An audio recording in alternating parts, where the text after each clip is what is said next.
Please stay on.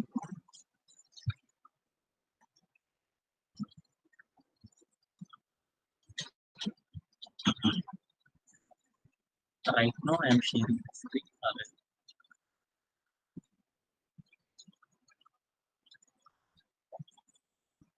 We are discussing on our home responsive website.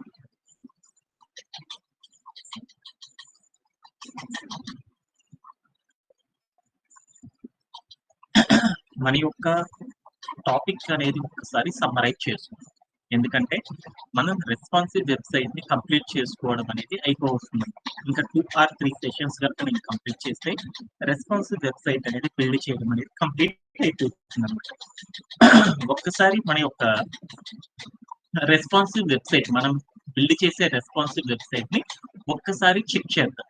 ఏంటిది అంటే మనం ఏమనుకున్నామంటే last session లో మనం ఏం చేసామంటే మనమే ఒక ఓన్ గా ఒక రెస్పాన్సివ్ వెబ్సైట్ ని బిల్డ్ చేయడం ఎలా అనేది నేర్చుకుందాం అనుకున్నాం. అది ఎలా అంటే ఒక్కసారి మనం ఏం చేద్దామంటే ఓన్ గా ఒక రెస్పాన్సివ్ వెబ్సైట్ తీసుకుంటాం. అది ఏంటిదంటే ఫుడ్ మంచ్ అనే ఒక రెస్టారెంట్ కి సంబంధించిన ఒక వెబ్సైట్ ని మనం ఏం చేద్దామనుకున్నామంటే బిల్డ్ చేద్దాం అనుకున్నాం. ఈ రెస్టారెంట్ ఎలా ఉంది అంటే ఇక్కడ గనక చూసారనుకోరు దాంట్లో ఏముందంటే టాప్ సెక్షన్ లో గనక ఏముంది అంటే ఏముంది నావ్ బార్ అనే సెక్షన్ ఉంది. దాని తర్వాత ఒక బ్యానర్ అనేది ఒక సెక్షన్ ఉంది. తర్వాత ఏముందంటే బై చూజర్స్ అని కొన్ని ఐటమ్స్ ఉన్నాయి. తర్వాత ఏముందంటే ఎక్స్ప్లోర్ మెనూ అనేసి ఆ రెస్టారెంట్ కి సంబంధించిన ఐటమ్స్ అన్ని కూడా ఒక చోట ఉన్నాయి. ఆ తర్వాత ఏముందంటే fresh and healthy and organic and delicious fruits అంటే అక్కడ వాళ్ళు ఏం చేస్తున్నారంటే ఆర్గానిక్ ఫ్రూట్స్ ఆర్గానిక్ ఐటమ్స్ తో వాళ్ళు ఏం చేస్తున్నారంటే ఫుడ్ అంతా ప్రిపేర్ చేస్తున్నారని ఒక సెక్షన్ ఉంది. తర్వాత ఏముందంటే డెలివరీ అండ్ పేమెంట్స్ కి సంబంధించిన సెక్షన్ ఉంది. దాని తర్వాత ఏముంది అంటే థ్యాంకింగ్ ఒక కస్టమర్ కి వాల్యుబుల్ గిఫ్ట్స్ ఇచ్చే ఒక సెక్షన్ ఉంది.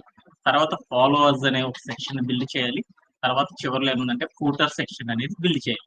ఇది మన యొక్క రెస్పాన్సివ్ వెబ్సైట్ మనం బిల్డ్ చేద్దాం.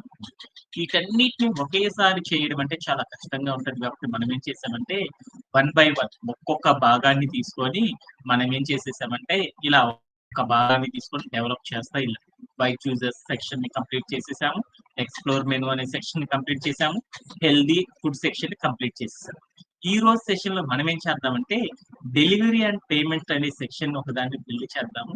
అలానే థ్యాంకింగ్ యూ కస్టమర్స్ సెక్షన్ అనే దాని గురించి చేద్దామంటే ఈ రోజు సెషన్ లో బిల్డ్ చేయడం అనే దాని గురించి మనం ఏం చేద్దామంటే డిస్కస్ చేయడం అనేది ఈ రోజు సెషన్ లో జరుగుతుంది అన్నమాట. ఓకే, మనం ఈ రోజు చేసే సెషన్ ఏది ఏంటి అనేది ఒకసారి ఏం బిల్డ్ చేద్దాం అనుకుంటున్నానంటే ఏం బిల్డ్ చేద్దాం అనుకున్నామంటే లాస్ట్ సెషన్ లో మనం హెల్దీ అండ్ ఫుడ్ సెక్షన్ ని కంప్లీట్ చేసేసాం కాబట్టి ఈ రోజు సెషన్ లో మనం ఏం చేద్దామంటే డెలివరీ అండ్ పేమెంట్స్ కి సంబంధించిన ఇక్కడ చూపించే సెక్షన్ ఏం చేద్దామంటే బిల్డ్ చేద్దామని అనుకుంటున్నాను. ఇది చేయడం అనేది చాలా చాలా ఇంపార్టెంట్ అనమాట. ఇది ఒక్కసారి ఏం చేద్దాం అనుకుంటున్నామంటే మనం ఏం చేద్దాం అనుకున్నామంటే extra small and small device లో డెలివరీ అండ్ పేమెంట్ కి సంబంధించిన సెక్షన్ మొత్తం కూడా మనకి ఇక్కడ చూసిన లేఅవుట్ ప్రకారంగా ఉండేటట్లు మనం ఏం చేయాలి అంటే బిల్డ్ చేయడం ఎలా అనేది నేర్చుకుందాం. అలానే ఇదే థింగ్ ని మనం ఏం చేద్దామంటే మీడియం అండ్ అంతకంటే పెద్ద డివైసెస్ లో కనుక చూసినప్పుడు మనం బిల్డ్ చేసే సెక్షన్ అనేది ఇలా ఉండేటట్లు మనం ఏం చేద్దామంటే రెస్పాన్సివ్ వెబ్ డిజైన్ చేసేసి ఈ రెండింటిని మనం ఏం చేద్దాం అనుకుంటున్నామంటే బిల్డ్ చేద్దామా అని అనుకుంటున్నాం. ఇది బిల్డ్ చేయాలి అంటే అందరికీ తెలుసు కదా ఇప్పుడు దాకా ఎలా మనం బిల్డ్ చేద్దాము ఏంటిది అనేది మనందరికీ తెలుసు కదా. అటన్ని ఫండమెంటల్ థింగ్స్ ని ఉపయోగించి మనం ఏం చేద్దామంటే ఇక్కడున్న కంప్లీట్ సెక్షన్ మొత్తాన్ని కూడా ఏం చేద్దామంటే బిల్డ్ చేయడం అనేది చూద్దాం. ఓకే, దీనిలో ఫస్ట్ మనం ఏం చేద్దాం అనుకున్నామంటే మనం ఒక రెస్పాన్సివ్ వెబ్ డిజైనింగ్ అనేది యూజ్ చేసేసి దీన్ని బిల్డ్ చేద్దాం అనుకున్నాం. అలా బిల్డ్ చేయాలంటే ఫస్ట్ గనక లేఅవుటింగ్ గనక చూస్తే ఇది ఎలా ఉంది, చుట్టూరు ఒక సెక్షన్ కంటైనర్ ఉంది, మధ్యలో ఒక ఇమేజ్ ఉంది, దాని కింద ఒక హెడ్డింగ్ ఉంది, దాని కింద ఒక పారాగ్రాఫ్ ఉంది, దాని కింద ఒక బటన్ ఉంది, దాని కింద కొన్ని ఇమేజెస్ ఉన్నాయి. ఇదేనా మనకున్నది పార్ట్. ఈ పార్ట్స్ అన్నిటిని కూడా మనం ఎలా బిల్డ్ చేస్తాం అనేది ఒక్కసారి డైరెక్ట్ గా చేసేద్దాం. ఎందుకంటే ఇవన్నీ చాలా సార్లు చేసేసాం కాబట్టి దీనికోసం మళ్ళీ పీపీటీ రెడీ చేయలేదు. డైరెక్ట్ గా అనేది మనం ఏం చేద్దామంటే చేసేసేసి చూసేద్దాం.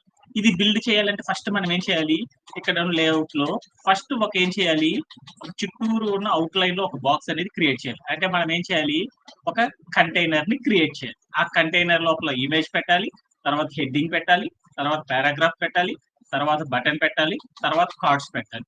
ఇదే కదా మనం చేయాలి. ఎన్ని చేయాలంటే మనం ఏం చేయాలి, ఒక కంటైనర్ తీసుకోవాలి.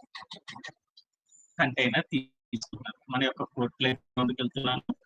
మన యొక్క కోడ్ ప్లే గ్రౌండ్కి వెళ్ళి నేనేం చేస్తున్నానంటే ఫస్ట్ రెస్పాన్సివ్ వెబ్ డిజైనింగ్ అనేది చేయాలి. అంటే ఏం చేయాలంటే బూట్‌స్ట్రాప్ కి సంబంధించిన కోడ్ మొత్తాన్ని ఏం చేయాలంటే కాపీ చేసేసుకొని మన యొక్క కోడ్ ప్లే గ్రౌండ్ లోకి వచ్చేసేసి దీంట్లో HTML పాత్ లోకి వచ్చేసేసి హెడ్ అని ఎక్కడైతే ఉందో ఆ హెడ్ అనే భాగంలో ఏం చేయాలంటే బూట్‌స్ట్రాప్ కి సంబంధించిన కోడ్ మొత్తాన్ని ఏం చేయాలంటే మనం లోడ్ చేయాలి. లోడ్ చేసేసేసి తర్వాత ఏం చేయాలంటే ప్లే అరౌండ్ చేయాలి. ఇలా లోడ్ చేయడాన్ని ఏమని పిలుస్తారంటే బూట్‌స్ట్రాప్ CDN అని పిలుస్తారు. అంటే మనం ఏం చేసామంటే మన యొక్క HTML లో బూట్‌స్ట్రాప్ CDN ని లోడ్ చేసేసి ప్లే అరౌండ్ చేసి చూసాను. నాకు కోడ్ లో ఎలాంటి చేంజెస్ అనేవి రాలేదు. ఓకే, తర్వాత నేనేం చేద్దాం అనుకున్నా అంటే ఇక్కడ ఎక్స్ట్రా స్మాల్ డివైజెస్ లోపల ఈ డెలివరీ అండ్ పేమెంట్ కి సంబంధించిన సెక్షన్ ని ఫుల్ఫిల్ చేద్దాము అని అనుకున్నాను. అలా చేయాలి అంటే ఇక్కడ ఏముంది, ఇక్కడ ఉన్న డెవలప్మెంట్ కనుక డివైడ్ చేసి ఏమైందంటే ఫస్ట్ డెలివరీ అండ్ పేమెంట్ కి సంబంధించిన కంటైనర్ అనేది ఒకటి క్రియేట్ చేయాలి, సెక్షన్ కంటైనర్. దాన్ని క్రియేట్ చేయాలంటే మనం ఎలా క్రియేట్ చేస్తామంటే ఒక కంటైనర్ ని క్రియేట్ చేయాలి. కంటైనర్ లోపల కదా మిగతా అంతా రాయాల్సింది. అందుకోసం మనం ఏం చేస్తామంటే మన యొక్క HTML లో బాడీ అనే కాలంలో యువర్ కోడ్ గోస్ హియర్ అనే ఉన్న టెక్స్ట్ మొత్తాన్ని రిమూవ్ చేసేసి div అనే ఒక ట్యాగ్ తో ఒక HTML ఎలిమెంట్ అనేది క్రియేట్ చేసేసాను. ఓకే, దీంట్లో నేనేం చేద్దామంటే బ్యాక్గ్రౌండ్ మొత్తం కూడా వైట్ కలర్ ఉండాలి అనుకున్నాను. అందుకోసం ఏం చేశానంటే దీంట్లోకి వెళ్ళేసి స్టార్ట్ ట్యాగ్ పక్కన క్లాస్ అనే యాట్రిబ్యూట్ యూజ్ చేసేసి నేనేం చేశానంటే బూట్‌స్ట్రాప్ యూటిలిటీస్ వాడాను. బూట్‌స్ట్రాప్ యూటిలిటీస్ లో మనం ఏం చేసాము, ఒక కంటైనర్ కి చుట్టూరు కూడా బ్యాక్గ్రౌండ్ లో ఒక వైట్ కలర్ వేయాలి అంటే మనం ఏం చేస్తాం, ఏంటిది ప్రాపర్టీ bg హైఫన్ ఏంటిది మన ప్రాపర్టీ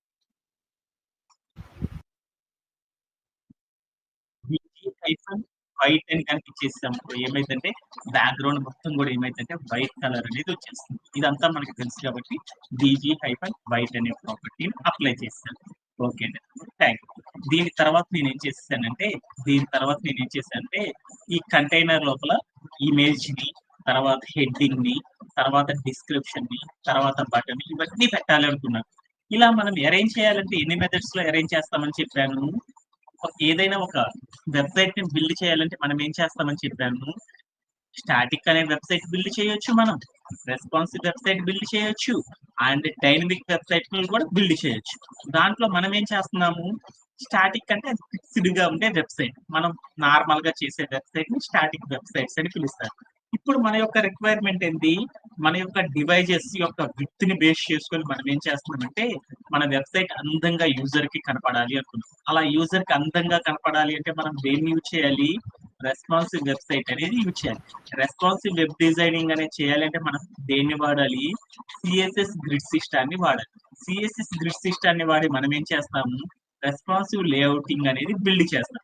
ఈ రెస్పాన్సివ్ లేఅవుటింగ్ అనేది బిల్డ్ చేయాలంటే మనం CSS గ్రిడ్ సిస్టమ్ వాడాలి కదా. ఈ CSS గ్రిడ్ సిస్టమ్ వాడాలి అంటే మనం ఏం చేయాలి, ఏ వస్తుంది, ఏం చేయాలన్న ఒక కంటైనర్ క్రియేట్ చేయాలంటే div అనే ఒక ట్యాగ్ తీసేసుకొని దాని యొక్క స్టార్టింగ్ ట్యాగ్ లో క్లాస్ అనే అట్రిబ్యూట్ వాడేసి వాల్యూ ప్లేస్ లో కంటైనర్ అనే క్లాస్ నేమ్ ఇచ్చాము అంటే ఒక కంటైనర్ అనేది క్రియేట్ అయిందని దాని మీద. తర్వాత మనం ఏం చేయాలి, కంటైనర్ లోపల ఏం చేయాలి, రోస్ క్రియేట్ చేయాలంటే అగైన్ సేమ్ క్లాస్ అనే అట్రిబ్యూట్ వాడేసి వాల్యూ ప్లేస్ ఏం చేయాలంటే రో అని కనుక మనం పెట్టామనుకో అంటే కంటైనర్ లోపల రో అనేది క్రియేట్ అయింది.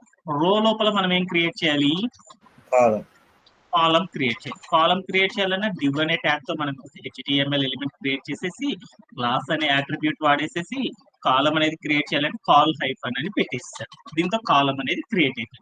ఇప్పుడు మన యొక్క రెస్పాన్సివ్ లేఅవుటింగ్ ని బట్టి దేంట్లో చేయాలి అనేది చూద్దాం. మనం దేంట్లో డెవలప్ చేద్దాం అనుకుంటున్నాము extra and small small device. Extra small and small device లో మన యొక్క టోటల్ థింగ్స్ అన్ని కూడా ఎలా కనపడాలి చూడన్నాను. ఎలా కనపడాలి, అక్కడ ఉన్న ఇమేజ్ చూడు ఎట్లా ఉందో, అదంతా కూడా ఏముంది, కంప్లీట్లీ మన యొక్క విడ్త్ ఎంత అయితే ఉందో అంత విడ్త్ ని ఆక్యుపై చేసేటట్లు ఉందా లేదా, ఒక్కటే ఉందా లేదా, డెలివరీ అండ్ పేమెంట్ అనేది కూడా ఎట్లా ఉంది, అదంతా కూడా అవైలబుల్ విడ్త్ ఎంత అయితే ఉందో అంత విడ్త్ ని ఆక్యుపై చేసేటట్లే మనం సెట్ చేయాలి. ఇలా సెట్ చేయాలంటే మన అందరికీ తెలుసు కదా, ఒక డివైస్ యొక్క అవైలబుల్ విడ్త్ మొత్తం కూడా బూట్స్ట్రాప్ వాళ్ళు ఏం చేశారు, 12 ఈక్వల్ గ్రిడ్ కాలమ్స్ ని ఆక్యుపై చేస్తుంది. దాంట్లో మనకి ఎన్ని గ్రిడ్ కాలమ్స్ అయితే కావాలో దాన్ని యూజ్ చేసి మనం ఏం చేస్తామంటే వెబ్సైట్ బిల్డ్ చేస్తామని తెలుసు కదా.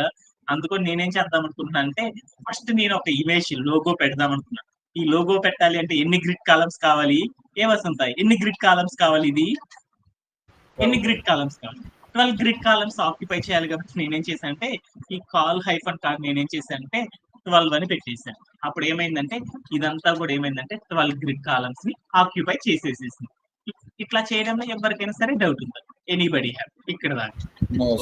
కాలం లోపల మనం ఏం చేయాలి, మనం క్రియేట్ చేసే కంటెంట్ అనేది రాయాలి. ఇప్పుడు మనం చూద్దామా, మనం ఏం చేద్దాము, ఇక్కడ ఉన్న భాగాన్ని మొత్తాన్ని కూడా ఏం చేసేదంటే ఇమేజ్ అనే భాగము, దాని కింద ఏముంది డిస్క్రిప్షన్, అదే ఇంకొకటి ఉంది. అంటే మనం రెస్పాన్స్ మీడియం అంటే అబౌ డివైస్ లోకి వెళ్ళేటప్పుడు ఏముంది, ఇమేజ్ అన్నది ఒక పార్ట్ లో ఉండాలి, మిగతా కంటెంట్ అంతా ఒక వైపు ఉండాలి.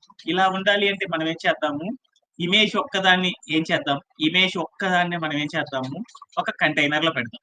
రిమైనింగ్ అటన్నిటిని కూడా మరొక కంటైనర్ లో పెట్టేసుకున్నాం అనుకో, ఈజీగా షఫిల్ చేయొచ్చా. స్టాటిక్ వెబ్సైట్ చేసేటప్పుడు మనం చేసాం కదా, అలానే మనం ఏం చేద్దామంటే ఈ ఇమేజ్ ని కూడా మనం ఏం చేద్దామంటే ఇలా నీట్ గా డెవలప్మెంట్ అనేది చేసాం.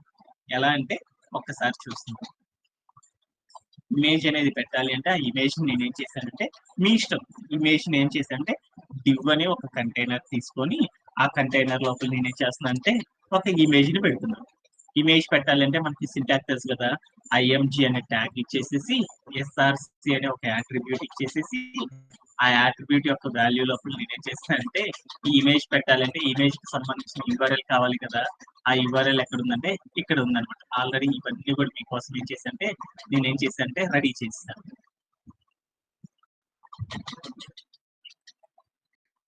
ఈ ఇమేజ్ యొక్క యూఆర్ఎల్ మొత్తం కాపీ చేసేసుకొని నేనేం చేశానంటే మన యొక్క ప్లే గ్రౌండ్ లోకి వచ్చే ముందు ఏం చేశానంటే చార్ట్ లోకి వచ్చేసేసి మీ అందరికీ కూడా ఏం చేస్తున్నానంటే షేర్ చేసేస్తున్నాను.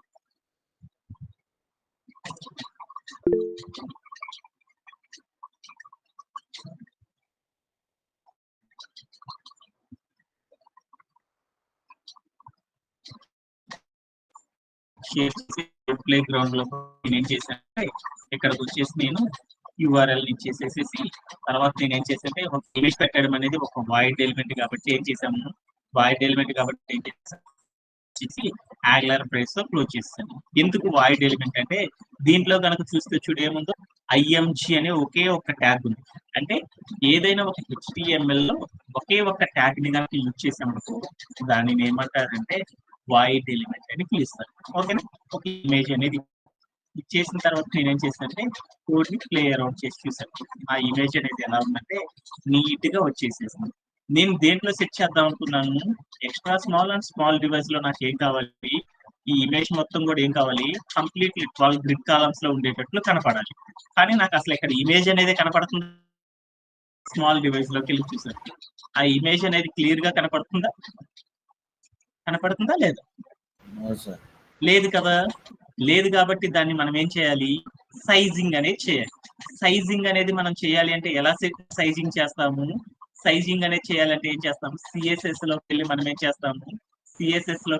ఏం చేస్తాము, రూల్ సెట్ అనేది క్రియేట్ చేస్తాం. అలానే నేను ఏం చేస్తానంటే ఈ ఇమేజ్ మొత్తం కూడా నా యొక్క అవైలబుల్ కంప్లీట్లీ కనపడాలి అంటే ఏం చేస్తానంటే ఇది ఒక్కటి పెద్ద ఇమేజెస్ ఎప్పుడైనా సెట్ చేయాలి అంటే మనం ఏం చేయాలంటే డైరెక్ట్ క్లాస్ అనే యాట్రిబ్యూట్ రాసేసేసి స్టైలింగ్ చేయాలంటే ఏం చేద్దాం, బూట్స్ట్రాప్ యూటిలిటీస్ వాడతాం. W-Bootstrap 100 అని వాడేశాను. అంటే దాని మీనింగ్ ఏంది? విడ్త్ అని ఒక ప్రాపర్టీ వాడాను. ఎంత పర్సెంటేజ్ వాడాను అంటే 100% అని వాడాను. ఎందుకు ఈ పర్సెంటేజ్ వాడాను?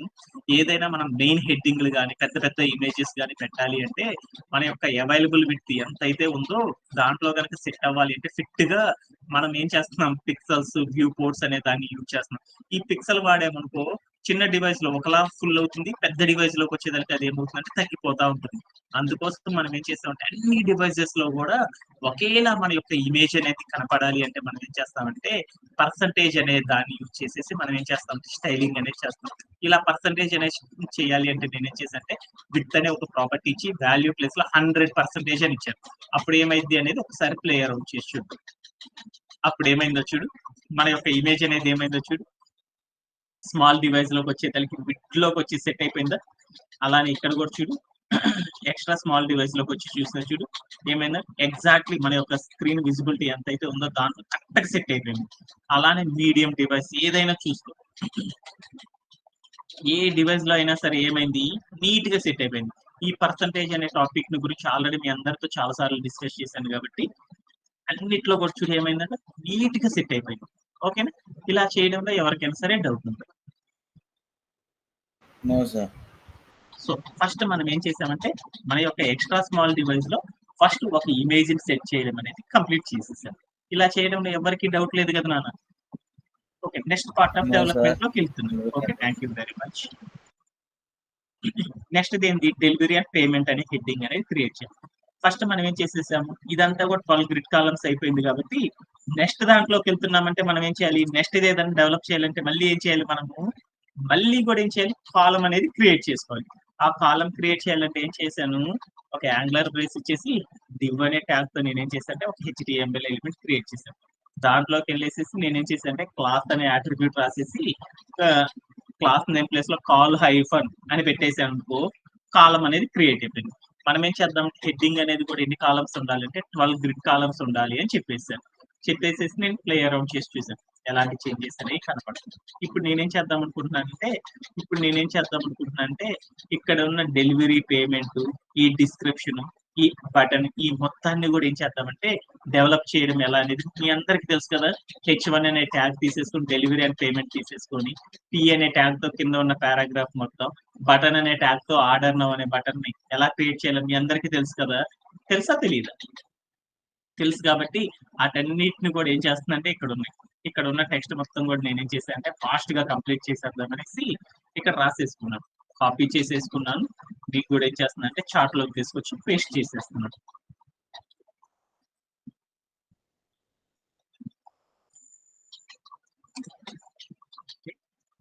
మన యొక్క కోడ్ ప్లే గ్రౌండ్ లోకి వచ్చేసి నేనేం చేశానంటే ఇక్కడికి వచ్చేసి నేనేం చేశానంటే అక్కడ మనం కాపీ చేసుకున్న టెక్స్ట్ మొత్తాన్ని కూడా ఏం చేశానంటే పేస్ట్ చేసేసాను. పేస్ట్ చేసేసి ప్లే అరౌండ్ చేసి చూసేసాను.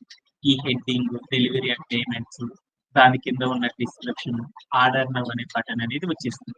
బట్ నాకు ఇక్కడ ఉన్న పీపీటీలో ఉన్నది మన కోడ్ ప్లే గ్రౌండ్ లో డెవలప్ చేసింది. రెండు కూడా చూడు ఎలా ఉన్నాయో, రెండు ఒకలాలి. అందుకని ఏం చేద్దామంటే వీటన్నిటిని కూడా మనం ఏం చేద్దామంటే స్టైలింగ్ అనేది చేద్దాం. అప్పుడు ఏమైంది, ఇదంతా కూడా అందంగా కనపడిద్ది కదా. అలా అందంగా కనపడాలి అంటే దీన్ని ఏం చేద్దామంటే స్టైలింగ్ అనేది చేసేద్దాం. అలా స్టైలింగ్ చేయాలి అంటే మనం ఏం చేద్దాము, దీనికోసం ఏం చేద్దామంటే సిఎస్ఎస్ లో ఒక రూల్ సెట్ అనేది, సిఎస్ఎస్ ని యూజ్ చేసినప్పుడే కదా మనం దీన్ని స్టైలిష్ గా మార్చేది. అలా మార్చాలి అంటే ఏం చేద్దాం, సిఎస్ఎస్ లోకి వెళ్ళి ఒక రూల్ సెట్ అనేది రాద్దాం. రూల్ సెట్ రాయాలంటే సింటాక్ ఏంటి, ఫస్ట్ మనం సెలెక్టర్ అనేది వాడాలి. మనం సిఎస్ఎస్ లో మన దగ్గర ఏమన్నా చాలా సెలెక్టర్స్ ఉన్నాయి. వాటిలో మనం ఏ సెలెక్టర్ వాడదాం, మనం క్లాస్ సెలెక్టర్ వాడదాం. క్లాస్ సెలెక్టర్ వాడేసి దాని పక్కన ఏం పెట్టాలి, క్లాస్ నేమ్ పెట్టేసేసి తర్వాత ఫ్లవర్ బ్రేస్ ఆన్ చేసాను. తర్వాత ఏం చేశాను, మన యొక్క టెక్స్ట్ మొత్తాన్ని కూడా అందంగా మార్చాలంటే ఏం చేయాలి, టెక్స్ట్ కి సంబంధించిన ప్రాపర్టీస్ వాడాలి. బ్లాక్ కలర్ ఏ ఉండాలి కాబట్టి బ్లాక్ లోనే ఉంది కాబట్టి అది నాకు అనవసరం. ఇంకా మన టెక్స్ట్ అందంగా రావాలి అంటే ఇంకా కొన్ని ప్రాపర్టీస్ ఉన్నాయి. వాటిలోకి వెళ్ళి ఒక ప్రాపర్టీ ఫాంట్ హైఫన్ ఫ్యామిలీ అనే ప్రాపర్టీ వాడేసేసి వాల్యూ ప్లేస్ లో ఏం చేశానంటే రోబోటో అని ఇచ్చేసాను. అప్పుడు ఏమైందంటే ఆ టెక్స్ట్ మొత్తం కూడా రోబోటో స్టైల్లోకి వచ్చేసింది. అలానే మన టెక్స్ట్ మొత్తం కూడా ఏం కావాలి, సైజింగ్ అనేది కావాలి. ఇంత బండ సైజ్ కాకుండా కొంచెం చిన్న సైజులోకి రావాలి అనుకున్నాను. అలానే టెక్స్ట్ ని సైజింగ్ చేయాలంటే మనకి ఏముందంటే ఫాంట్ హైఫన్ సైజ్ అనే ఒక ప్రాపర్టీ వాడేసేసి వాల్యూ ప్లేస్ లో ఏం చేశారంటే 28 పిక్సెల్స్ అని ఇచ్చేసామనుకో, అప్పుడు ఏమైందంటే మన టెక్స్ట్ మొత్తం కూడా చూడు ఈ స్టేజ్ లోకి వచ్చింది. నా టెక్స్ట్ మొత్తం కూడా ఏం కావాలంటే కొంచెం బండక్షరాల్లో కనపడాలి అనుకున్నాను. అలా కనపడాలి అంటే ఏం చేయాలంటే font hyphen weight font hyphen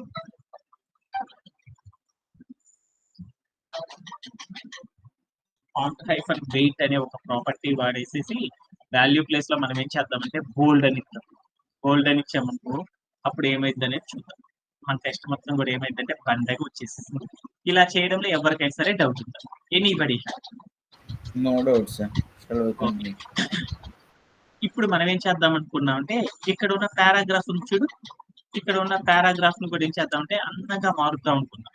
అలా అందంగా మార్చాలంటే ఏం చేద్దాము, ఈ పారాగ్రాఫ్ ను కూడా ఏం చేద్దామంటే సిఎస్ఎస్ లోకి తీసుకెళ్ళేసి సిఎస్ఎస్ లో రూల్ సెట్ క్రియేట్ చేయడం ద్వారా దీన్ని కూడా అందంగా మార్చొచ్చు కదా. అలా అందంగా మార్చాలి అంటే మనం ఏం చేస్తామంటే సిఎస్ఎస్ లోకి వెళ్ళేసి మనం ఏం చేయాలి, మల్టిపుల్ సెలెక్టర్స్ ని యూజ్ చేసేసి మనం ఏం చేస్తాము, సిఎస్ఎస్ లో చాలా సెలెక్టర్స్ ఉన్నాయి అనమాట, సిఎస్ఎస్ సెలెక్టర్స్. వాటిని యూజ్ చేసేసి ఏం చేద్దామంటే ఈ టెక్స్ట్ మొత్తాన్ని కూడా ఏం చేద్దాం అనుకున్నానంటే అందంగా కలర్ఫుల్ గా చేద్దాం అనుకున్నాం. అలా చేయాలి అంటే మనం ఏం చేయాలి, రూల్ సెట్స్ అనేది క్రియేట్ చేయాలి. రూల్ సెట్ క్రియేట్ చేయాలంటే దాంట్లో ఏముండాలి, సెలెక్టర్ అనేది సిఎస్ఎస్ సెలెక్టర్ అనేది యూజ్ చేయాలి. సిఎస్ఎస్ సెలెక్టర్ ఏ సెలెక్టర్ వాడతాం, క్లాస్ అనే సెలెక్టర్ వాడేసేసి దాని పక్కన క్లాస్ నేమ్ ఇచ్చేసి నేను ఏం చేశాను అంటే ఒక ఫ్లవర్ ప్లేస్ ఆన్ చేసేసాను. మనం ఇక్కడ రాసిన ప్రతి ప్రాపర్టీ కూడా ఆ హెచ్టిఎంఎల్ ఎలిమెంట్ కి అప్లై అవుతాయి కదా, ఈ సిఎస్ఎస్ సెలెక్టర్ రాసిన ప్రాపర్టీస్ అన్ని. ఇవన్నీ అప్లై అవ్వాలంటే మన టెక్స్ట్ అందంగా రావాలంటే ఏం చేయాలంటే ఫాంట్ ప్రాపర్టీస్ ద్వారా ఏం చేద్దామంటే ఇంకా అందంగా మారుతాం. అలా మార్చాలి అంటే పైన రాసిన ఫాంట్ ప్రాపర్టీస్ మొత్తాన్ని కూడా కాపీ చేసేసుకొని ఏం చేస్తుందంటే మన యొక్క పారాగ్రాఫ్ ని సైజింగ్ చేయాలంటే సైజ్ అనేది ఎప్పుడు కూడా మనం ఏం చేస్తామంటే 16 తీసుకుంటారు. అలానే డిస్క్రిప్షన్ ఎప్పుడు కూడా బండకు కనపడకూడదు. అది ఎప్పుడు కూడా ఎలా ఉండాలంటే లైట్ గా ఉండాలి. అందుకని దీన్ని ఏమంటారంటే లైటర్ అంటారు. లైటర్ అనే ప్రాపర్టీ ఇచ్చేసేసి దీన్ని ప్లే అరౌండ్ చేసి చూసారు. అప్పుడు నా టెక్స్ట్ మొత్తం కూడా ఏమైందంటే నీట్ గా అందంగా వచ్చేసేసింది. ఇలా చేయడంలో ఎవరికైనా సరే డౌట్ ఉందా? Description. No sir. Okay, thank you. అలానే మన యొక్క పీపీటీలో కనుక చూస్తే ఈ బటన్ అనేది ఎలా ఉందో చూడు, ఒక ఎల్లో కలర్ బటన్ లో ఉందన్నమాట. ఇలా ఎల్లో కలర్ లో బటన్ రావాలి అంటే మనం బూస్ట్రాప్ యూటిలిటీస్ లో చాలా నేర్చుకున్నాం కదా. అందుకని ఈ బటన్ ని కూడా ఏం చేద్దాం అంటే బూస్ట్రాప్ ని యూజ్ చేసేసి దీన్ని ఇంకా అందంగా మార్చేద్దాం. అలా మార్చాలి అంటే మనం ఏం చేస్తాం అనేది ఒక్కసారి చూసేద్దాం. ఎలా అంటే ఇక్కడికి వచ్చి క్లాస్ నేమ్ లోకి వచ్చేసి నేనేం చేశానంటే మన బటన్ అంతా కూడా ఎల్లో కలర్ లోకి రావాలంటే మనం ఏం చేయాలంటే డిటిఎన్ అనే ఒక డిటిఎన్ అని కనుక క్లాస్ నేమ్ ఇచ్చామనుకో బటన్ అనేది ఫామ్ అయింది. డిటిఎన్ హైఫన్ ఏం చేస్తుందంటే ఎల్లో కలర్ రావాలంటే ఏం చేయాలి, వార్నింగ్ అనే క్లాస్ నేమ్ వాడాను. వాడడం వల్ల నాకు ఏమైందంటే బటన్ మొత్తం కూడా ఎలా వచ్చేసిందో చూడు, ఎలా వచ్చేసిందో చూడు నాన్న, ఎల్లో కలర్ లోకి వచ్చింది. బట్ నాకు ఇక్కడ చూడు టెక్స్ట్ ఎలా ఉందో చూడు, ఆర్డర్ నౌ అనేది మొత్తం కూడా నాకు వైట్ కలర్ లో, ఇక్కడ ఎలా ఉంది, బ్లాక్ కలర్ ఉంది. అలా వైట్ కలర్ లోకి రప్పించాలంటే మళ్ళీ ఏం చేద్దాము, ఇదే క్లాస్ నేమ్ లో మళ్ళీ స్పేస్ ఇచ్చేసి మరొక క్లాస్ నేమ్ వాడతాం. ఒక టెక్స్ట్ కి వైట్ కలర్ అనేది వేయాలంటే ఏం చేస్తాము, టెక్స్ట్ హైఫన్ లైట్ అనే ప్రాపర్టీ కనుక వాడామనుకో అప్పుడు ఏమైందంటే నా టెక్స్ట్ మొత్తం కూడా ఎలా వచ్చిందంటే వైట్ కలర్ లోకి వచ్చేసింది అన్నమాట. ఇలా చేయడంలో ఎవరికైనా సరే డౌట్ ఉందా? ఇక్కడ దాకా చేసిన దాంట్లో ఎవరికైనా సరే డౌట్ ఉందా? లేదు కదా. ఇప్పుడు మనం ఏం చేద్దామంటే మనం extra small and small device లో సెట్ చేద్దాం అనుకున్నాం కాబట్టి ఇక్కడికి వెళ్ళి చూసేసాను. ఇక్కడికి వెళ్ళి చూసేస్తే ఇక్కడ నాకు ఎలాంటి చేంజెస్ లేవు. ఓకేనా? ఓకే. ఇప్పుడు తర్వాత పార్ట్ లోకి వెళ్ళి చూద్దాం. స్మాల్ డివైస్ లోకి వెళ్ళి చూద్దాం. స్మాల్ డివైస్ లో కూడా చూస్తే నాకు ఏమైంది అంటే ఇక్కడ ఉన్న బటన్ కి దీనికి మధ్యలో నాకు కొంచెం స్పేస్ అనేది కావాలి అనుకున్నాను. అలా స్పేస్ అనేది కావాలి అనుకుంటే ఏం చేయాలి, ఈ డిస్క్రిప్షన్ దగ్గరికి వెళ్ళి నేను ఏం చేశానంటే ఎండి అంటే ఏం చేసేసాను, మార్జిన్ హైఫన్ బోటమ్ అనే పాయింట్ ఇచ్చేసేసి -3 అని ఇచ్చాను. అంటే ఏమైందో చూడు, ఆ మార్జిన్ కి బటన్ కి మధ్యలో నాకు ఏమైందంటే స్పేస్ అనేది వచ్చేసేసింది. ఓకే. అలానే హెడ్డింగ్ కను అక్కడ ఉన్న డిస్క్రిప్షన్ కి మధ్యలో కూడా స్పేసింగ్ కావాలి అంటే నేనేం చేశాను అంటే ఇక్కడికి వెళ్ళి MD-3 అని ఇచ్చాను. అప్పుడు ఏమైంది అంటే నాకున్న ఆ హెడ్డింగ్ కి ఆ డిస్క్రిప్షన్ కి మధ్యలో నాకు ఏమొచ్చిందంటే స్పేసింగ్ అనేది వచ్చేసింది. నాకు డిస్క్రిప్షన్ కి అంత స్పేస్ అవసరం లేదు, అందుకని నేను ఈ ప్రాపర్టీని తీసేస్తున్నాను. ఓకేనా? ఓకే. ఓకే. తర్వాత నా యొక్క కార్డ్‌లోకెళ్ళి ఇంకా చూద్దాం. ఇంకా ఏమేమి ఉన్నాయి? వీసా అనేది, ఇంకా ఏముండాలి? మాస్టర్ కార్డ్ అనేది, పేపాల్ అనేది, ఇంకొకటి మోబిక్విక్ అనేది. ఈ 4 కార్డ్స్ కూడా ఉండాలన్నమాట ఇమేజెస్. ఈ 4 ఇమేజెస్ కూడా ఉండాలి అంటే ఏం చేద్దాము? మళ్ళీ ఏం చేద్దామంటే, ఒక సెపరేట్ కంటైనర్ క్రియేట్ చేసేసి, దాంట్లో వీటన్నిటిని కూడా ఏం చేద్దామంటే, సెట్ చేయడం అనేది ఎలా అనేది చూసేసేద్దాం. ఇయన్నీ కూడా ఒకే చోట ఉండాలి కాబట్టి నెక్స్ట్ రోలో అవసరం లేదు కాబట్టి, ఎందుకు అవసరం లేదు అనుకున్నానంటే, ఒక్కసారి పీపీటీలోకెళ్ళి జాగ్రత్తగా చూద్దాం. ఏంటిది అంటే, మనం గనక ఇదే గనక మీడియం డివైస్‌లో సెట్ చేయాలంటే ఏం కావాలో చూడు. డెలివరీ అనేది ఒకే వైపు ఉండాలి. డిస్క్రిప్షన్ ఒకవైపు ఉండాలి. బటన్ అనేది ఒకవైపే ఉండాలి. ఈ కార్డ్స్ అన్నీ ఒకవైపు ఉండాలి. ఒక్క ఇమేజ్ ఒక్కటే కదా వేరే సైడ్‌లో ఉండాల్సింది. అందుకోసం మనం ఎలా డెవలప్ చేస్తామంటే, ఈటిని కూడా ఏం చేద్దామంటే, ఈ కార్డ్‌కి సంబంధించిన థింగ్స్ అన్నిటిని కూడా బటన్ కింద సెట్ చేద్దాం. అలా సెట్ చేయాలి అంటే, మళ్ళీ ఏం చేద్దామంటే, మరొక కంటైనర్ తీసుకున్నాను. డివ్ అనే మరొక కంటైనర్ తీసేసుకొని, దీంట్లోని అన్ని ఇమేజెస్ అన్నిటిని కూడా సెట్ చేసేద్దాం. అలా చేయాలి అంటే ఏం చేద్దామంటే, ఆ కార్డ్‌కి సంబంధించిన యూఆర్ఎల్స్ ఎక్కడైతే ఉన్నాయో, ఆ కార్డ్‌కి సంబంధించిన ఇమేజెస్‌కి సంబంధించిన యూఆర్ఎల్స్ మొత్తాన్ని కూడా నేనేం చేసేదంటే, ఇక్కడ పెట్టుకున్నానన్నమాట. వీటన్నిటిని నేనేం చేస్తున్నానంటే కాపీ చేసేసుకుంటున్నాను. కాపీ చేసేసుకొని నేనేం చేస్తున్నానంటే, మీకు కూడా షేర్ చేస్తున్నాను.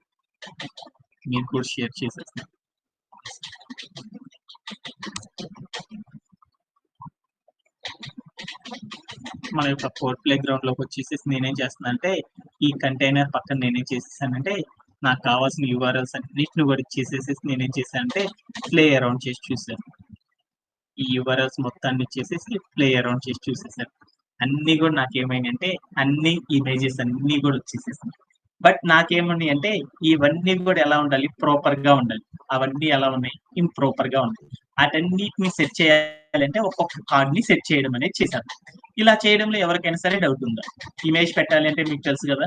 యాంగులర్ బ్రేస్ ఇచ్చి ఐఎంజీ అని ట్యాగ్ ఇచ్చేసి, ఎస్ఆర్‌సీ అనే అట్రిబ్యూట్ ఇచ్చేసి దాంట్లో ఏం చేసేసానంటే, మనకి ఏ ఇమేజ్ అయితే కావాలో ఆ ఇమేజ్ యొక్క యూఆర్ఎల్ అనేది సెట్ చేసేసాను. ఇలా చేయడంలో ఎవరికైనా సరే డౌట్ ఉందా? Anybody have? No sir. Okay. Thank you. ఇప్పుడు నేనేం చేద్దాం అంటే, ప్రతి ఇమేజ్‌ని కూడా ఏం చేద్దామంటే అందంగా మారుద్దాం అనుకున్నా. అలా అందంగా మార్చాలి అంటే ఎలా అనేది ఒకసారి చూసేద్దాం. ఇక్కడికెళ్ళి నేనేం చేసేసానంటే, ఇమేజ్ అన్నిటిని కూడా ఏం చేద్దాం అంటే బండగా ఉంది. ఇవన్నీ కూడా నాకు ఇందాక కార్డ్‌లు ఎలా ఉండాలి? చిన్నవిగా, అందంగా కనపడాలి. అలా కనపడాలి అంటే ఏం చేశా అంటే సీఎస్ఎస్‌లోకి వెళ్ళేసేసి రూల్ సెట్ క్రియేట్ చేయడం ద్వారా ఏం చేద్దామంటే అందంగా మారుద్దాం అనుకున్నా. అలా మార్చాలి అంటే నేనేం చేశానంటే, ఒక క్లాస్ అనే సెలెక్టర్ వాడేసేసేసి దాంట్లో ఏం చేశానంటే క్లాస్ నేమ్ ఇచ్చేసేసేసి నా యొక్క ఇమేజ్ మొత్తం కూడా సైజింగ్ అనేది చేయాలంటే ఏం చేయాలి? హైట్, విడ్త్ అనే ప్రాపర్టీస్ వాడాలి. హైట్ అనే ఒక ప్రాపర్టీ వాడేసేసి నేనేం చేశానంటే 60 పిక్సెల్స్ అని పెట్టేసాను. అలానే నేనేం చేశానంటే విడ్త్ అనే ఒక ప్రాపర్టీ వాడేసేసేసి వాల్యూ నేనేం చేశానంటే ఇది కూడా 60 పిక్సెల్స్ అని పెట్టేసాను. ఈ 2 పెట్టేసేసి ప్లే అరౌండ్ చేసి చూసేసాను. అన్ని ఇమేజెస్ అన్నీ కూడా ఏమైనాయి అంటే నాకు అన్నీ కూడా సెట్ అయిపోయినాయి. బట్ కాకపోతే ఏమైంది అంటే ఒకటే ఒకటి చూడు. పైన ఉన్న బటన్‌కి, ఇక్కడ ఉన్న ఇమేజెస్‌కి మధ్యలో ఏం కావాలో చూడు. స్పేసింగ్ అనేది కావాలి. బటన్‌కి ఇక్కడ ఉన్న రెండిటికి మధ్యలో స్పేసింగ్ అనేది కావాలి. అలా స్పేసింగ్ అనేది రావాలి అంటే మనం ఏం చేద్దాము? మార్జిన్ అనే ప్రాపర్టీ వాడదాం ఈ కంటైనర్‌కి. అన్నిటికి రావాలి కాబట్టి ఏం చేద్దామంటే క్లాస్ అనే అట్రిబ్యూట్ వాడాను. ఇక్కడ ఏం చేశానంటే ఎం టాప్ సెక్షన్ కదా కావాల్సింది. MT-3 అని పెట్టాను. అప్పుడు ఏమైద్ది అనేది ఒకసారి చూద్దాం. అంటే ఎంటీ అంటే దాని మీనింగ్ ఏంటంటే మార్జిన్ హైఫన్ టాప్ అనే ఒక సిఎస్ఎస్ ప్రాపర్టీ వాడేసి వాల్యూ ప్లేస్ లో నేనేం చేశానంటే 28 పిక్సెల్స్ అని చేశాను. అప్పుడు ఏమైందంటే నాకు ఎంతైతే స్పేస్ కావాలో అంత స్పేస్ వచ్చేసేస్తుంది. Okay done. అలానే ఇక్కడ ఉన్న థింగ్ ని మళ్ళీ గమనించాను మన యొక్క పీపీటీని కనుక గమనిస్తే చూడు, వీసా అనే దానికి అండ్ ఇక్కడ ఉన్న మాస్టర్ కార్డ్ అనే దానికి మధ్యలో చూడు స్పేస్ చాలా ఉంది. అలా ప్రతి దానికి కూడా స్పేస్ అనేది ఉంది కదా! అలా స్పేస్ అనేది రావాలి అంటే మనం ఏం చేద్దామంటే ఇక్కడికెళ్ళి డైరెక్ట్‌గా ఇచ్చేద్దాం. ఏంటిది?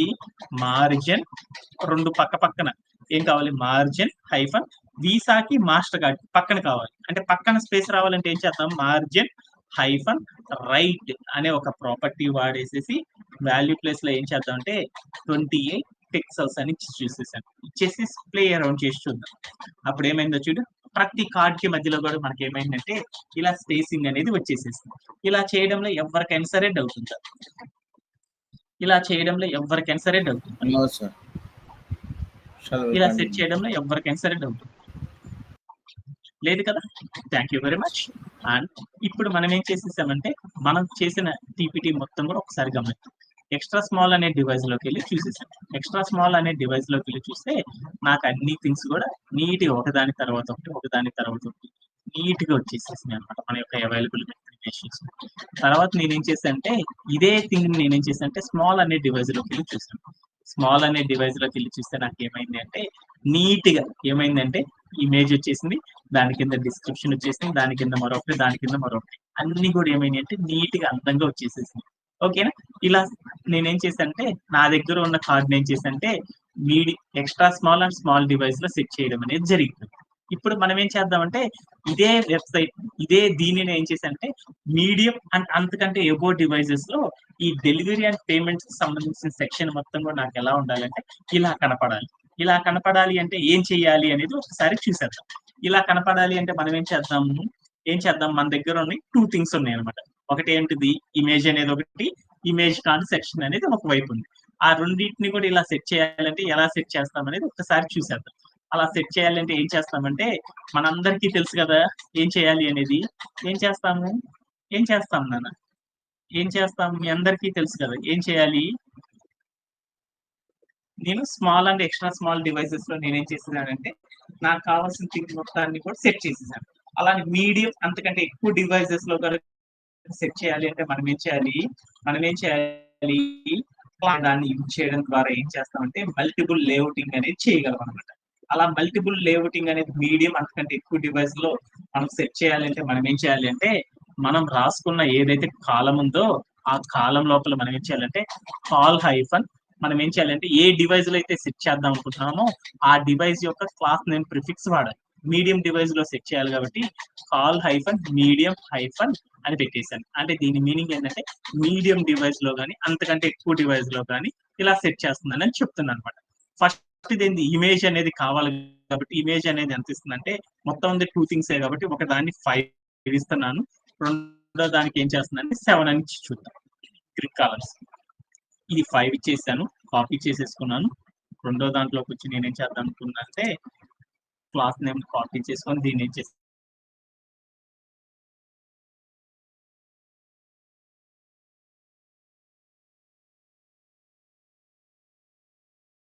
రెస్పాన్సివ్ దాంట్లోకి వెళ్ళి మీడియం అనే డివైస్ లోకి వెళ్ళి చూశాను. చూస్తే నీకు చూడు ఏమైందో ఇమేజ్ అనేది వచ్చేసేసింది. తర్వాత ఏమొచ్చేసిందంటే డెలివరీ అండ్ పేమెంట్ కి సంబంధించి వచ్చేసేసింది. అలానే లార్జ్ డివైస్ లో కూడా వెళ్ళి చూడు same thing. Left side image వచ్చింది, రైట్ సైడ్ డిస్క్రిప్షన్ వచ్చేసింది. అలానే ఎక్స్ట్రా లార్జ్ డివైస్ లో కూడా వెళ్ళి చూస్తే ఏమైందంటే లెఫ్ట్ సైడ్ ఇమేజ్ వచ్చింది, రైట్ సైడ్ వచ్చేసేసి డిస్క్రిప్షన్ వచ్చింది. బట్ ఇక్కడ కనుక చూస్తే ఏమైందో చూడు మనం రాసిన డిస్క్రిప్షన్ అంతా కూడా ఏమైంది టాప్ ఆఫ్ ద సెక్షన్ లోకి వెళ్ళేసేసి ఏమైందంటే టచ్ అయ్యింది అనమాట. అంత కాకుండా కొంచెం స్పేసింగ్ అనేది కావాలి. అలా స్పేసింగ్ కావాలి అంటే ఏం చేస్తాము మన యొక్క మెయిన్ కంటైనర్ దగ్గరికి వెళ్ళి TT hyphen padding hyphen top అని చేసేసి వాల్యూ 5 అని చేసేసాం అనుకో అప్పుడు ఏమైంది అనేది చూద్దాం. ఏమైందో చూడు మన డిస్క్రిప్షన్ అంతా కూడా కిందకి వచ్చేసిందా. అలానే బాటమ్ లో కూడా ఎలాంటి స్పేస్ కావాలి అంటే అలాంటి స్పేసే కావాలి కాబట్టి నేను ఏం చేశానంటే టీబీ హైఫన్ 5 అని ఇచ్చాను. అప్పుడు ఏమైందంటే బాటమ్ సెక్షన్ లో కూడా ఏమైందంటే స్పేసింగ్ అనేది వచ్చేస్తుంది. ఇలా సెట్ చేయడంలో ఎవరికైనా సరే డౌట్ ఉందా? లేదు కదా? Okay, thank you very much. ఇప్పుడు మనం ఏం చేద్దాం అనుకున్నానంటే ఇప్పుడు మన యొక్క రిక్వైర్మెంట్ ఏంటి అంటే ఇక్కడ కనుక మీరు చూసారనుకో మన యొక్క పీపీటీ ఇక్కడ కనుక మీరు చూసారనుకో మన యొక్క ఒరిజినల్ పీపీటీ ఎలా ఉందో చూడు. మనం డెవలప్ చేసినంతా కూడా ఇప్పుడు ఎలా ఉంది, లెఫ్ట్ సైడ్ అనేది ఏముందో చూడు ఇమేజ్ ఉంది, రైట్ సైడ్ అంతా కూడా ఏముంది డిస్క్రిప్షన్ ఉంది. బట్ నాకేం కావాలి, నా రిక్వైర్మెంట్ లెఫ్ట్ సైడ్ అనేది డిస్క్రిప్షన్ కావాలి, రైట్ సైడ్ అనేది ఇమేజ్ కావాలి. ఇలా వెంటనే నాకు చేంజ్ కావాలి అంటే ఏం చేయాలి, అదే స్టార్టింగ్ లోనే ఇలానే చేంజ్ అవ్వాలి అంటే మనం స్టార్టింగ్ లోనే డిస్క్రిప్షన్ పెట్టి తర్వాత ఇమేజ్ పెట్టేస్తే నాకు అలా వచ్చేసేది. Medium and extra small and small device లోనేమన్నా ఒకలా కావాలి. అలానే మీడియం లార్జ్ డివైస్ లోకి వచ్చినప్పుడు మన మ్యాటర్ అనేది ఏం కావాలి అంటే రివర్స్ కావాలి. ఇలా రివర్స్ లా కనపడాలి అంటే మనం ఏం చేయాలి అంటే ఇక్కడే ఒక థింగ్ గురించి మనం నేర్చుకోవాలన్నమాట. దాన్ని ఏమంటారంటే బూస్ట్రాప్ యూటిలిటీస్ లో క్లాస్ ఆర్డర్ క్లాస్ ప్రిఫిక్స్ అనే ఒక కాలం ఉందన్నమాట. ఆర్డర్ క్లాస్ ప్రిఫిక్స్ అంటారు, క్లాస్ ఆర్డర్ ప్రిఫిక్స్ అంటారు. దీనిని యూజ్ చేసి మనం ఏం చేయొచ్చు అంటే మన వెబ్సైట్ లో ఉన్న కంటెంట్ ని ఏం చేయొచ్చు అంటే ఒక చోట నుండి మరొక చోటికి, ఇంకొక చోట నుండి ఇంకొక చోటికి విజిబుల్ గా మనం ఏం చేయొచ్చు అంటే మార్చవచ్చు అన్నమాట. అలా మార్చాలి అంటే మనం డెవలప్ చేసే వెబ్సైట్స్ అన్ని కూడా ఎలా ఉన్నాయి అంటే 2 టైప్స్ లో ఉన్నాయి అన్నమాట. మనం ఏం చేస్తామంటే ఆర్డర్ క్లాస్ నేమ్ అనే ప్రిఫిక్స్ వాడేసి మనం ఏం చేస్తామంటే మన దగ్గర ఉన్న వెబ్సైట్ లో ఉన్న కంటెంట్ ని మనం ఏం చేస్తామంటే చేంజ్ అనేది చేయగలం. అలా చేంజ్ చేయాలంటే ఎలా అనేది ఒక ఎగ్జాంపుల్ ద్వారా చూద్దాం. ఇక్కడ కనుక మీరు స్క్రీన్ మీద కనుక చూసారంటే ఏముందో చూడు, ఏబి అనే ఒక బాక్స్ లోపల ఉన్న ఒక కంటైనర్స్ ఉన్నాయి. దీన్ని బిఏ అనే ఆర్డర్ లో కనుక విజిబుల్ ఆర్డర్ లో కనుక మనం చూడాలి అంటే మనం ఏం చేయాలి అంటే స్టాటిక్ వెబ్సైట్స్ లో అయితే మనం ఏం చేస్తామంటే వీటన్నిటిని కూడా ఏం చేయాలంటే ఒక ఫ్లెక్స్ బాక్స్ కంటైనర్ గా మార్చుకొని ఆ ఫ్లెక్స్ బాక్స్ కంటైనర్ లోపల ఏదైతే విజిబిలిటీ ఫస్ట్ కనపడాలో దాని యొక్క ఆర్డర్ 1 అని ఇచ్చేసేసి రెండో దాన్ని ఆర్డర్ 2 అని కనుక మనం ఇచ్చేసామనుకో వెంటనే ఏమవుతాయి అంటే అవన్నీ కూడా మనకు కావాల్సిన ఆర్డర్ లో కనపడతా ఉంటాయి. ఒక ఎగ్జాంపుల్ ద్వారా చూద్దామంటే ఎలా అంటే నేను ఇక్కడ ఏం చేసేసానంటే నా దగ్గర ఒక కంటైనర్ ఉంది. ఆ కంటైనర్ లోపల నేనేం చేసేసానంటే 3 డిఫరెంట్ ఎలిమెంట్స్ అనేవి తీసుకున్నాను. తాజ్ మహల్ అనేది, రెడ్ ఫోర్ట్ అనేది, వారణాసి అని 3 ఇమేజెస్ తీసుకున్నాను. ఈ 3 ఇమేజెస్ లో నాకు ఫస్ట్ ఏది కనపడాలి అనుకున్నానంటే వారణాసి ఫస్ట్ కనపడాలి. తర్వాత ఏం కావాలంటే రెడ్ ఫోర్ట్ అనేది, తాజ్ మహల్ అనేది ఫస్ట్ కనపడాలి. అలా కనపడాలి అంటే మనం ఏం చేస్తామంటే ఇక్కడ రాసిన కంటైనర్ ఏదైతే ఉందో ఆ కంటైనర్ ని మనం ఏం చేయాలంటే ఫ్లెక్స్ బాక్స్ కంటైనర్ గా మార్చుకోవాలి. స్టాటిక్ వెబ్సైట్ లో చేయాలి. అలా ఫ్లెక్స్ బాక్స్ కంటైనర్ గా మారిస్తే ఆ లోపల ఉన్న థింగ్స్ అన్ని కూడా ఏమవుతాయి అంటే ఫ్లెక్స్ ఐటమ్స్ గా మారిపోతాయి. ఆ ఫ్లెక్స్ ఐటమ్స్ గా మారిపోయినప్పుడు క్లాస్ అనే అట్రిబ్యూట్ లోపల ఏదైతే మనకి ఫస్ట్ కనపడాలో దానికి ఏం చేస్తామంటే ఆర్డర్ హైఫన్ ఏదైతే ఫస్ట్ కనపడాలో దాని యొక్క నెంబరింగ్ ఇవ్వాలి. ఫస్ట్ చూసిన ఇమేజ్ అనేది నాకు లాస్ట్ లో కనపడాలి కాబట్టి దాన్ని 3 అని ఇచ్చాను. తర్వాత చూసేదాన్ని సెకండ్ లో కనపడాలి కాబట్టి ఆర్డర్ హైఫన్ 2 అని ఇచ్చాను. తర్వాత ఇమేజ్ అనేది ఫస్ట్ కనపడాలి కాబట్టి నేను ఏం చేశాను అంటే ఆర్డర్ హైఫన్ 1 అని ఇచ్చేసాను. అలా ఇవ్వడం ద్వారా నా యొక్క అవుట్పుట్ ఎలా వచ్చింది అంటే ఇందాక చూసిన ఇమేజ్ అనేది ఇలా దీన్ని యొక్క ఆర్డర్ అనేది రీప్లేస్ చేయడం ద్వారా నాకు ఎలా వచ్చిందంటే కింద చూసిన అవుట్పుట్ లో వచ్చేసేసింది. ఇలా చేయడం ఎలా అనేది మీకు లాస్ట్ సెషన్ లో చెప్పాను కాబట్టి ఎలాంటి చేంజెస్ అనేది లేదు. ఇప్పుడు నా రిక్వైర్మెంట్ ఏంది మనం రెస్పాన్సివ్ వెబ్ డిజైనింగ్ అనేది చేసేసేసి దీనిలో ఉన్న ఇమేజ్ ని కంటెంట్ ని మనం ఏం చేద్దాం అనుకున్నా అంటే చేంజ్ అనేది చెయ్యాలి అనుకున్నాం. అలా చేంజ్ చెయ్యాలి అంటే ఏం చేస్తాము అనేది ఒక్కసారి చూసేద్దాం. అలా చేయాలి అంటే ఏం చేస్తామంటే మనం కూడా ఏం చేస్తామంటే ఆర్డర్ క్లాస్ నేమ్ ప్రిఫిక్స్ అనే దాన్ని యూజ్ చేయడం ద్వారా ఏం చేయొచ్చు అంటే చేంజ్ చేయవచ్చు అనమాట. మనం ఒక రెస్పాన్స్ బ్రేక్ పాయింట్ అనేది ఏ డివైస్ లో అయితే చెయ్యాలో ఫస్ట్ మనం ఏం చేయాలంటే ఏది ఫస్ట్ ఉండాలి అనేది కంప్యూటర్ కి చెప్పాలి. తర్వాత రెస్పాన్స్ బ్రేక్ పాయింట్ కాడైతే మనం దాన్ని చేంజ్ చేయాలనుకుంటున్నామో దానికోసం మనం ఏం చేయాలంటే ఒక ప్రాపర్టీ అనేది వాడాలి. ఏ ప్రాపర్టీ వాడాలంటే ఆర్డర్ హైఫన్ ఏ రెస్పాన్స్ బ్రేక్ పాయింట్ కాడైతే చేయాలనుకుంటున్నామో దాని యొక్క క్లాస్ నేమ్ ప్రిఫిక్స్ ఇచ్చేసేసి దాని తర్వాత ఫస్ట్ ఏది కనపడాలి, సెకండ్ ఏది కనపడాలి అనే నెంబరింగ్ ఇవ్వడం ద్వారా ఆర్డర్ నెంబరింగ్ ఇవ్వడం ద్వారా మనం ఏం చేయొచ్చు అంటే మన థింగ్ మొత్తాన్ని కూడా చేంజ్ చేయొచ్చు అన్నమాట. అలా చేయాలి అంటే మీ అందరికీ కన్ఫ్యూజ్ గా ఉంది కాబట్టి ఒకసారి నేను మీకు చేస్తాను కోడ్ ప్లే గ్రౌండ్ లోకి. నా యొక్క రిక్వైర్మెంట్ ఏంటి అంటే ఇక్కడ ఉన్న వాటిలో ఇమేజ్ అనేది సెకండ్ వైపుకి రావాలి, డిస్క్రిప్షన్ అనేది ఫస్ట్ ప్లేస్ లోకి రావాలి. అలా రావాలి అంటే నా కంప్యూటర్ కి అర్థమయ్యేలా చెప్తున్నా.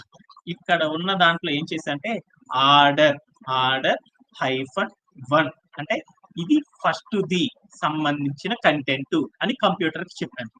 రెండో దాంట్లోకి వెళ్ళి నేనేం చేశానంటే రెండో కాలంలోకి వెళ్ళేసి నేనేం చేశానంటే ఇది సెకండ్ కాలం ఆర్డర్ హైఫన్ 2 అని ఇచ్చాను. అంటే మనం రాసే వాటిలో పైది ఫస్ట్ కాలము, రెండోది సెకండ్ కాలము అని కంప్యూటర్ కి చెప్పాలి. అలా చెప్పిన తర్వాత మనం ఏం చేయాలి అంటే మనం ఏ రెస్పాన్సివ్ బ్రేక్ పాయింట్ కాడైతే మనం వీటిని చేంజ్ చేయాలనుకుంటున్నామో దానికి సంబంధించిన ఆర్డర్ క్లాస్ నేమ్ ప్రిఫిక్స్ అనేది వాడాలి. అలా వాడాలి అంటే ఏం చేయాలంటే ఆర్డర్ హైఫన్ ఎండి మీడియం డివైస్ లో చేస్తున్నాం కాబట్టి హైఫన్ ఏది కనపడాలనుకుంటున్నాను ఫస్ట్ మన యొక్క డివైస్ లో సెకండ్ రాసిన ఆర్డర్ నెంబర్ అనేది ఫస్ట్ కనపడాలి. అందుకని నేనేం రాసంటే సెకండ్ దానికి ఫస్ట్ కనపడాలి కాబట్టి ఆర్డర్ హైఫన్ ఎండి హైఫన్ 2 అని చేశాను. ఓకే ఇది ఫస్ట్ కనపడింది అనమాట. ఇక్కడికి వచ్చేసి కోర్ట్ ప్లే గ్రౌండ్ లోకి వెళ్ళి ప్లే అరౌండ్ చేసి చూసాను. ఒకటే చేంజ్ అనేది ఎప్పుడు జరగదు. అలానే రెండో దానికి వెళ్ళేసి ఏం చేశానంటే సెకండ్ కాలం లోపల ఫస్ట్ ది కనపడాలి. అలా కనపడాలి అంటే ఏం చేయాలి అంటే మళ్ళీ మనం ఏం చేయాలి అంటే order hyphen responsive break point medium device లో కాబట్టి ఎండి హైఫన్ 1 అని ఇచ్చాను. అంటే దీని మీనింగ్ ఏంటంటే మనం సెకండ్ కాలంలో రాసింది ఫస్ట్ కనపడాలి, ఫస్ట్ కాలంలో రాసింది సెకండ్ వైపు కనపడాలి అనేసి కంప్యూటర్ కి చెప్పాను. ఇప్పుడు నేనేం చేశానంటే ప్లే అరౌండ్ చేసి చూసేసాను. ప్లే అరౌండ్ చేసి చూడగానే మీ అందరికీ కూడా చూడు అవుట్పుట్ ఎలా వచ్చేసిందో. మీడియం డివైస్ లోకి వెళ్ళి చూశాను, ఏమైందో చూశాను.